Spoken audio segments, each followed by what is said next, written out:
¿Puedo comprar en Miami sin ser ciudadano americano? Vamos a hablar de lo que está sucediendo actualmente y Miami sigue siendo el mercado número uno de Estados Unidos para compradores internacionales. ¿Cuál es el país que está subiendo ese ranking? Por muchos años ha sido Colombia. Hoy en el 2025, el 15% de todas las ventas residenciales en Miami fueron de compradores extranjeros, o sea, es un Sí. alto porcentaje, 7 veces el promedio nacional. En preconstrucción, solamente el 49% de los compradores fueron extranjeros. Y Sí. Colombia, como tú lo mencionas, sigue siendo el número uno de los compradores en el área de Miami-Dade. Sí, después de Colombia tenemos Argentina, Venezuela, Brasil, Perú, Chile y nuestro vecino México. Así es.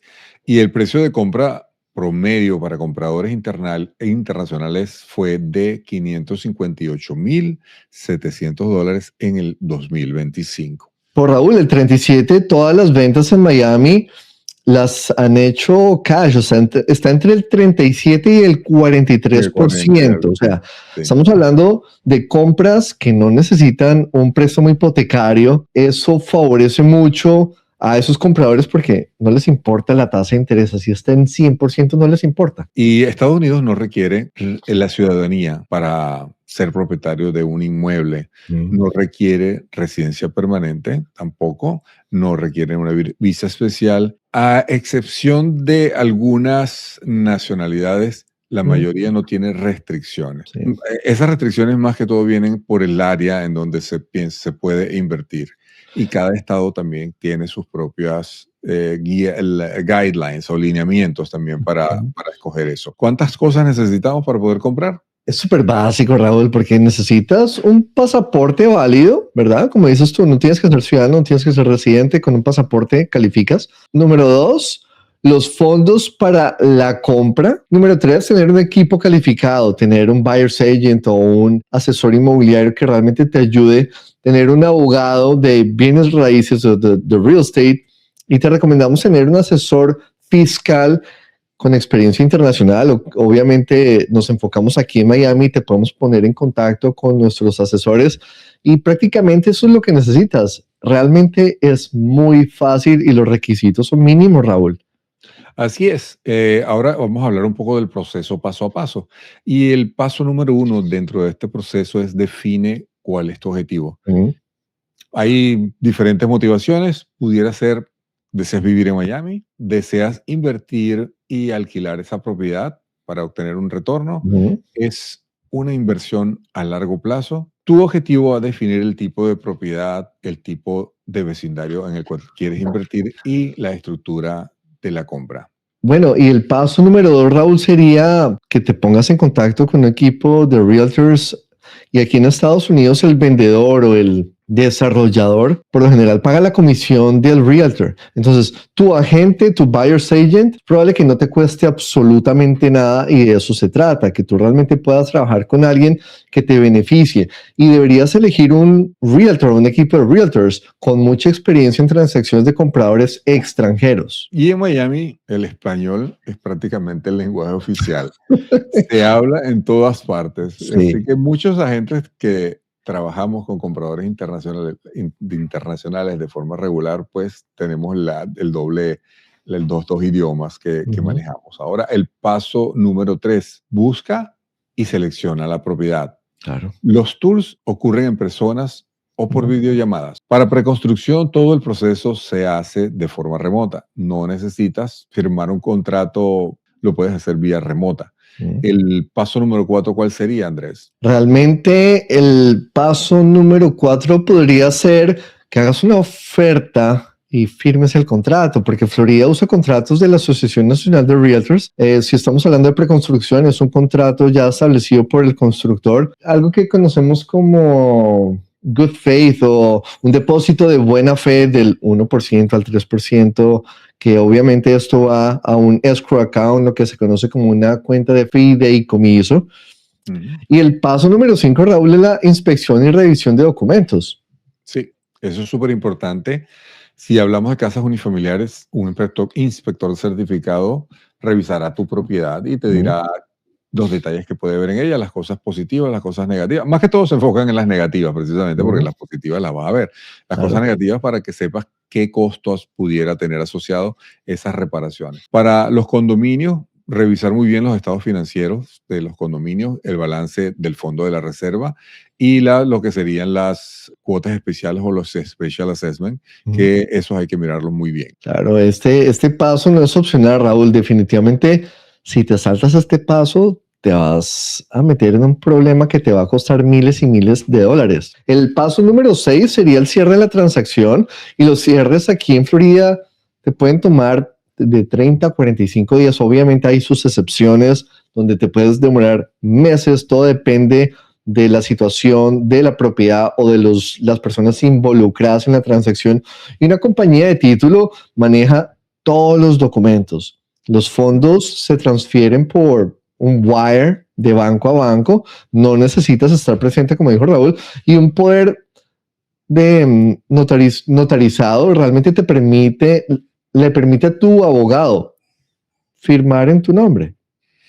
Así es, lo puedes hacer, o también se utiliza lo que se llamaría, Andrés, también que es la acción remota, que sería el notario remoto, que lo puedes hacer teniendo tu pasaporte, teniendo tu identificación a través de una cámara y teniendo a una persona que certifique que esa persona eres tú.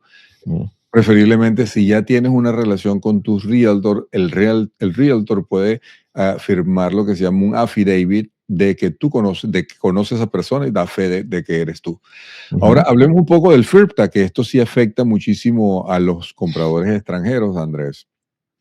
Bueno, FIRPTA es la ley de impuestos sobre inversión extranjera aquí, o sea, en bienes raíces, real estate, y esta es una de las reglas más importantes para ti, ya que no vives en Estados Unidos, y es muy fácil, te lo vamos a explicar sencillamente. Cuando un extranjero vende una propiedad aquí en Estados Unidos o aquí en Miami, la persona encargada de hacer el cierre de esa compraventa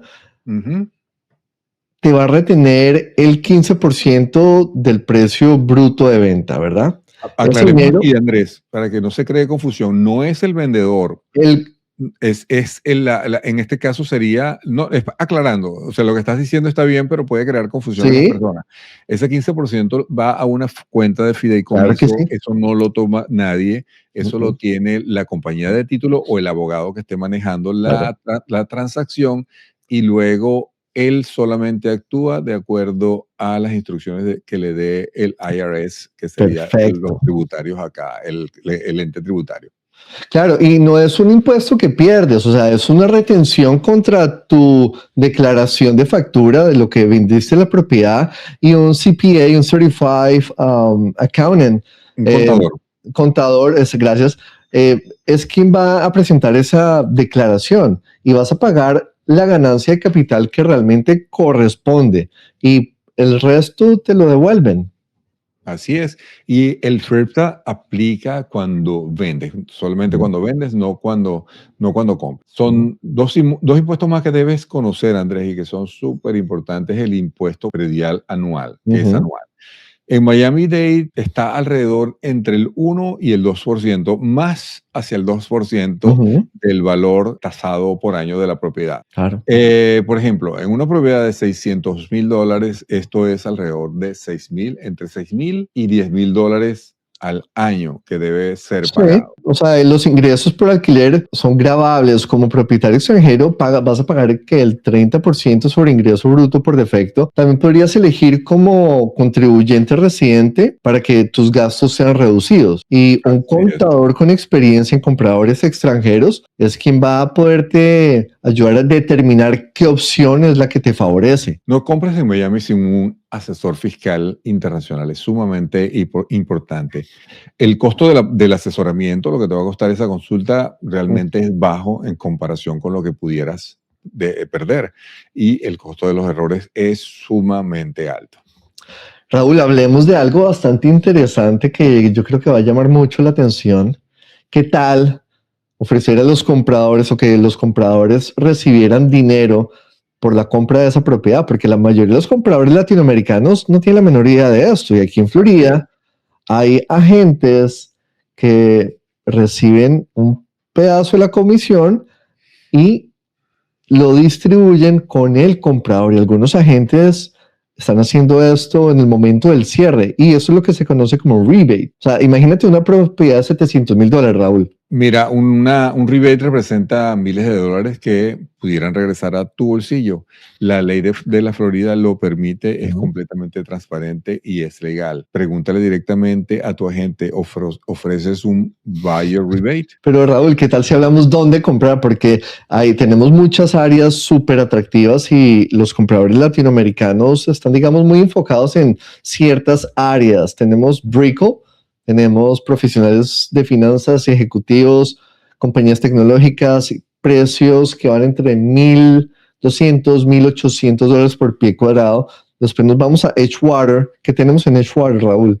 Mira, tenemos una espectacular vista a la bahía, precios que están por debajo de los precios de Brickell, y hablando de esa zona que está en un furor de desarrollo, la preconstrucción, tenemos precios que pudieran estar arrancando en los $520,000.